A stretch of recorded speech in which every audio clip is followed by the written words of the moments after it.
Back into order, returning to our meeting this afternoon for matters by the public. And Commissioner Baxter is joining us. Excellent.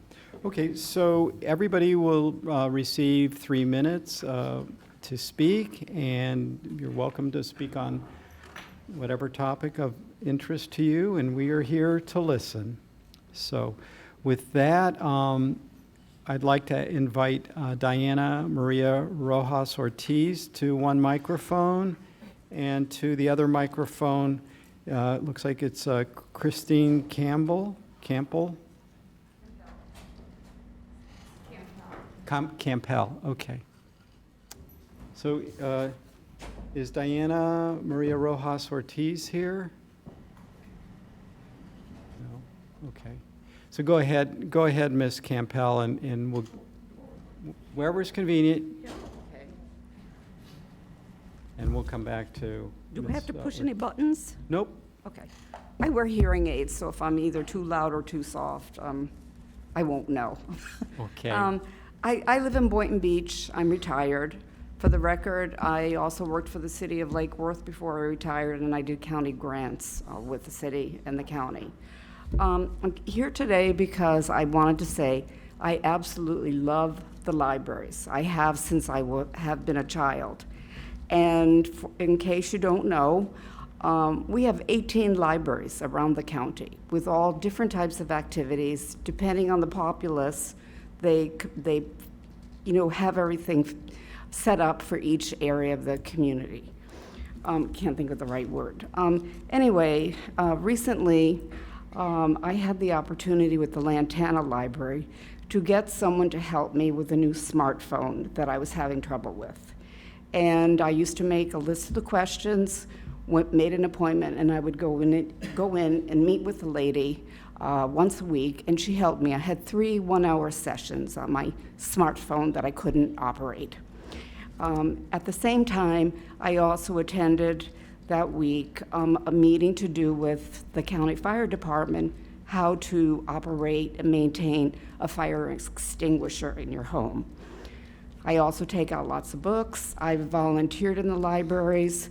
I am a big proponent of not libraries just here, but all over. I'm originally from Connecticut. I've moved around. I have a Bachelor of Science degree in International Business, Marketing and Economics. I spent 20 years working in Latin America. I went to those libraries.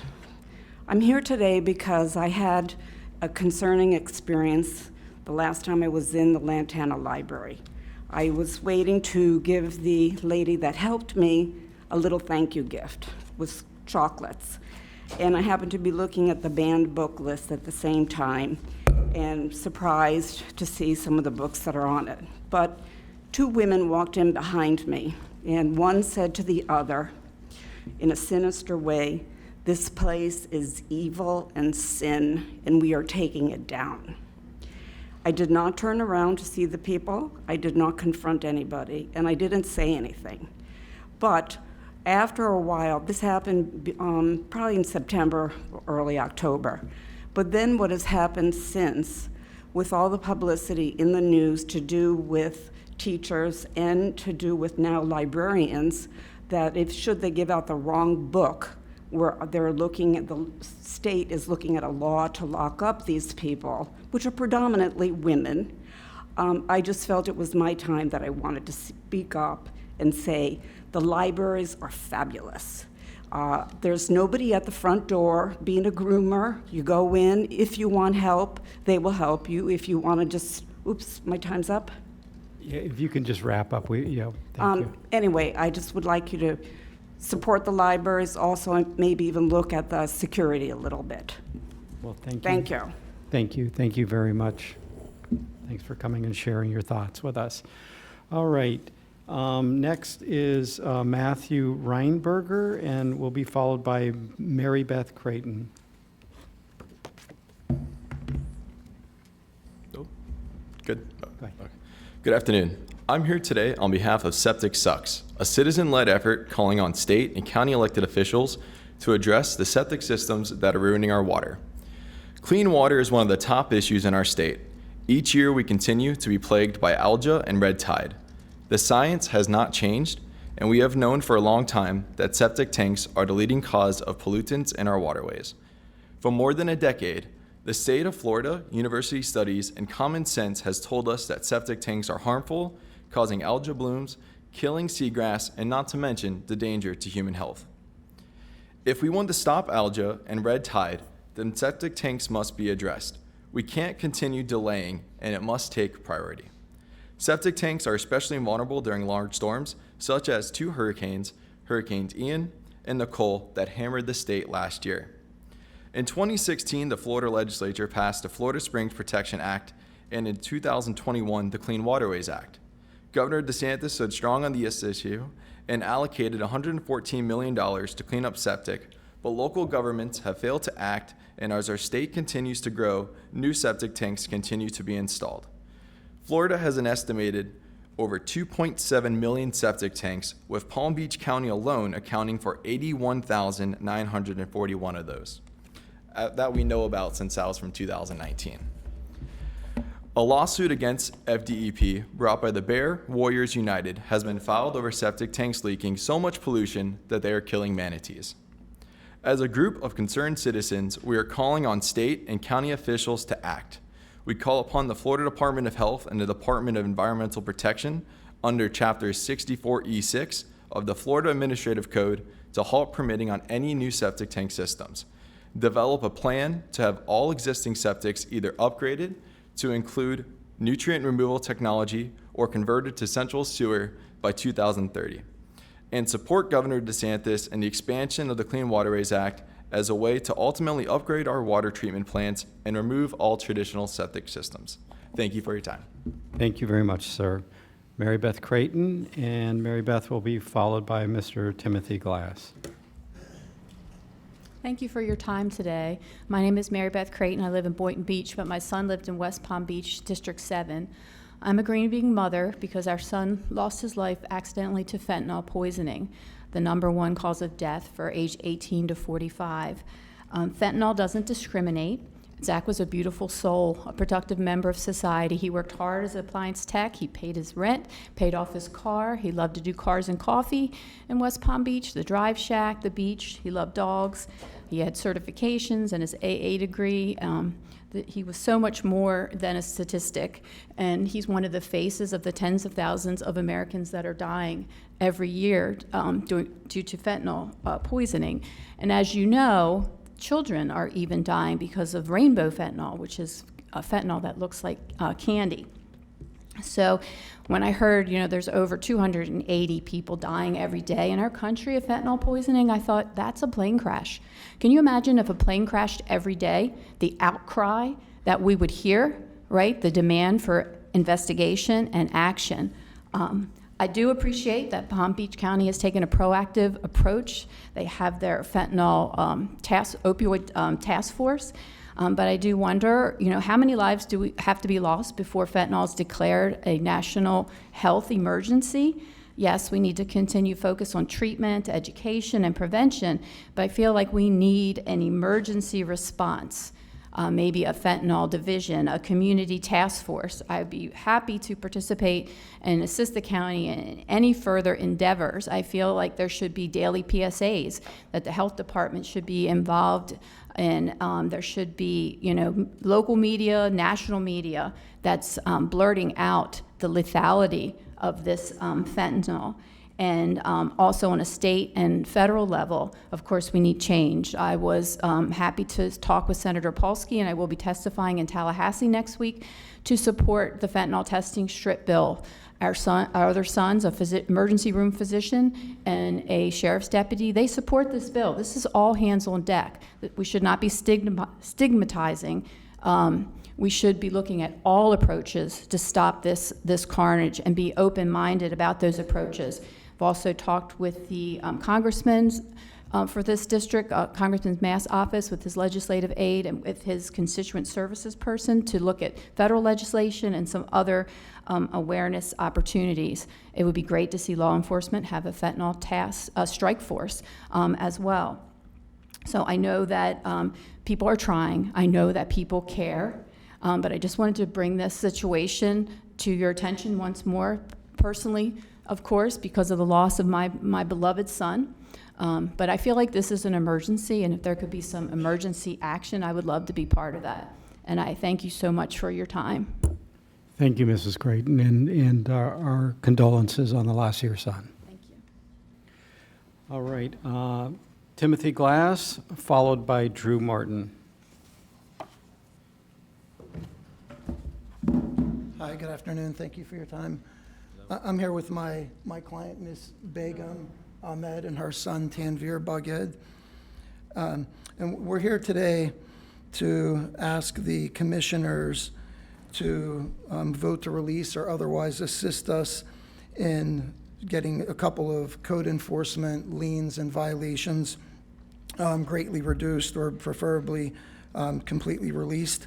For some background on the circumstances, the extenuating circumstances that we have, Mr. Ahmed, Begum's husband, passed away from brain cancer on March 16th of 2022 and had been fighting brain cancer for approximately 4 years. We say approximately 4 years because Mr. Ahmed had kept his illness from his wife and from his 2 adult children, and they had only learned about his illness in March of 2021, when it got so bad that the treatments that he was trying to do on his own was not working. And so then at that point, he had to have brain surgery and had no choice but to tell his family. Up until that point, Mr. Ahmed had been taking care of all of the family-related business matters, and his wife, Ms. Begum, she didn't know what was going on regarding the violations and the letters that was receiving, and it's now turned into a real issue for her. If I could, I'll address the 2 violations real quick. The first violation is for a gazebo that was constructed on the property. The gazebo was constructed years before they even purchased the property, and when they purchased the property in 2016, they had no idea that it was there in violation of the code. And then the second violation was for a fence that was constructed by Mr. Ahmed in early 2019.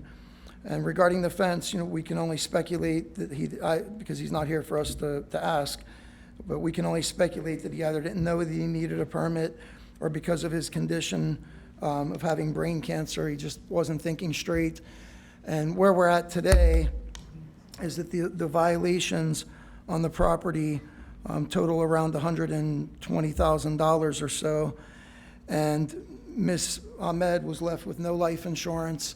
The home is the only asset. The asset has a mortgage on it. Her only income is Social Security income, and she gets $894 a month. After her husband passed away, her other son, who's not here with us today, moved in and assisted in paying the mortgage and trying to take care of his mother.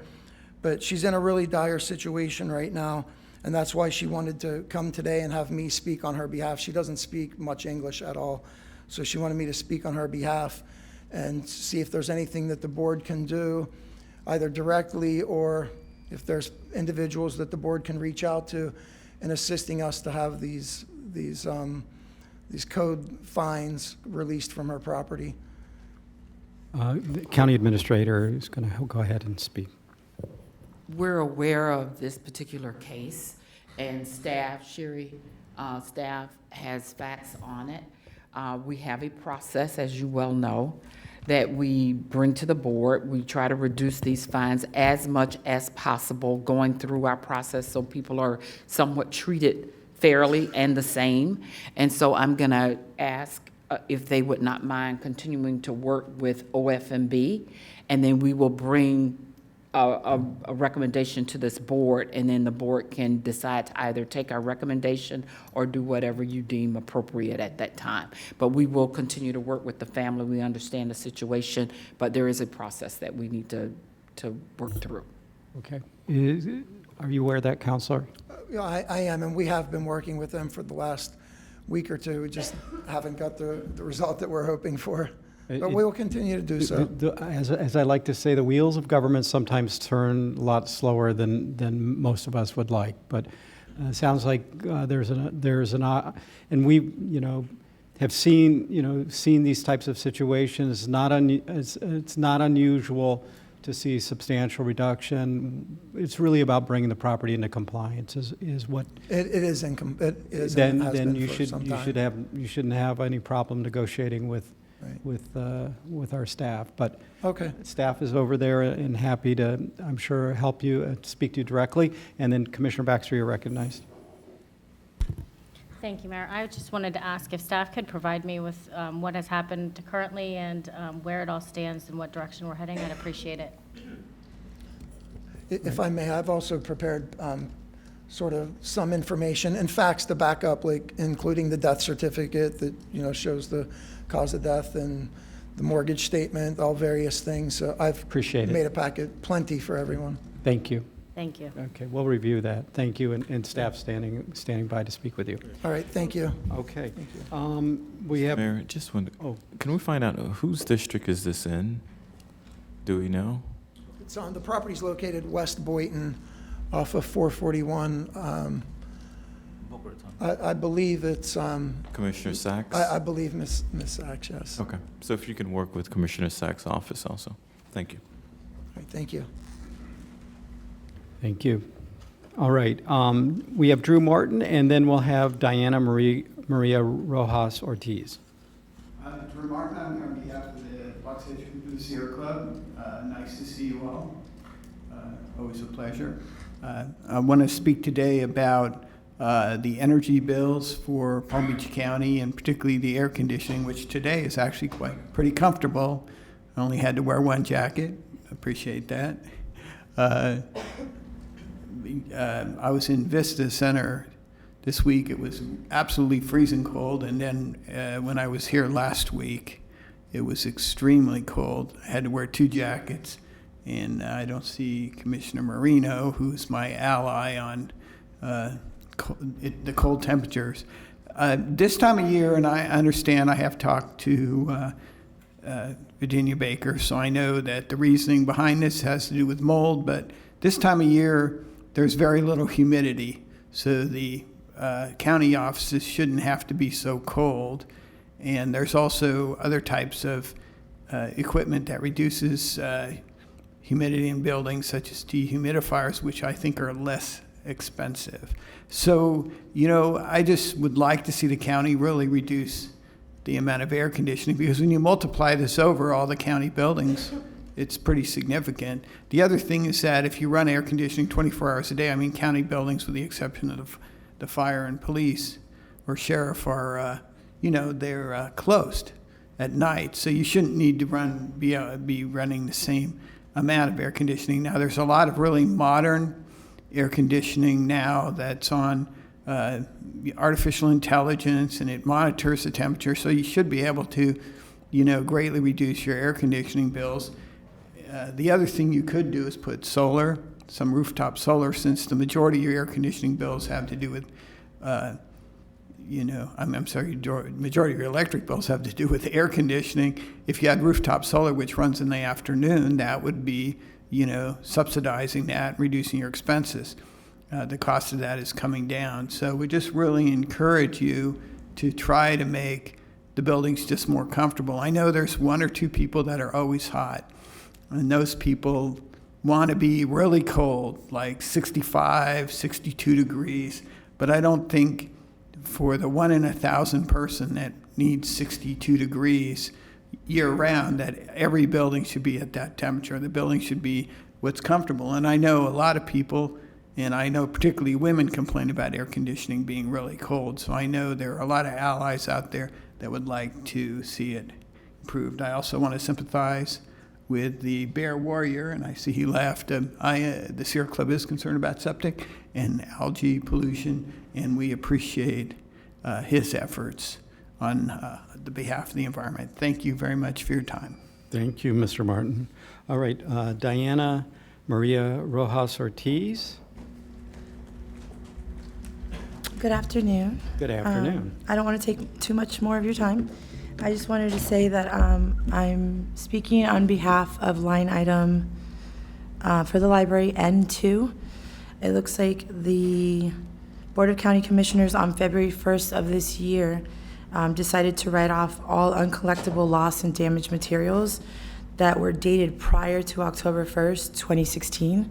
As a former employee of this library system for 17 years, I'm in full support of this, and I can speak to the importance of approving this line item of $178,855.15.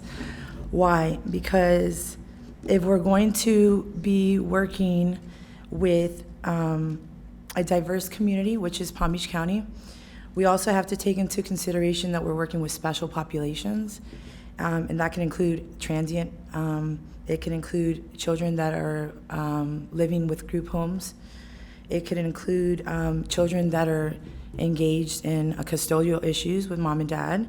So what we've seen happen, me having the opportunity to cross-train in each department, but the bulk of my time being spent in member services, which is checkout with library cards, we've seen that the kids want to come, right? So we've accommodated them by giving them like guest passes, and then they use the computers and all that.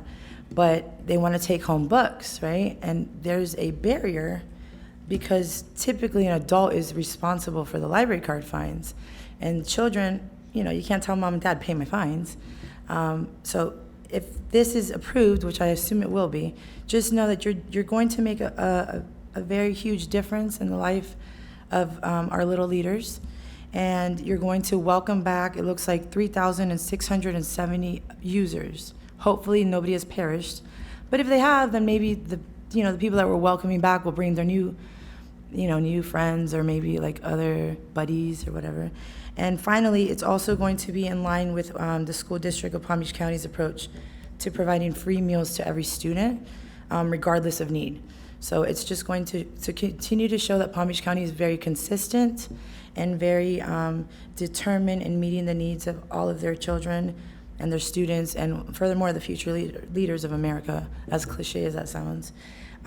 So I no longer work for this library system, but I'm very much a librarian. And so I would hope that, yes, it's a chunk of change, but it's an investment in the future of maybe our future county commissioners.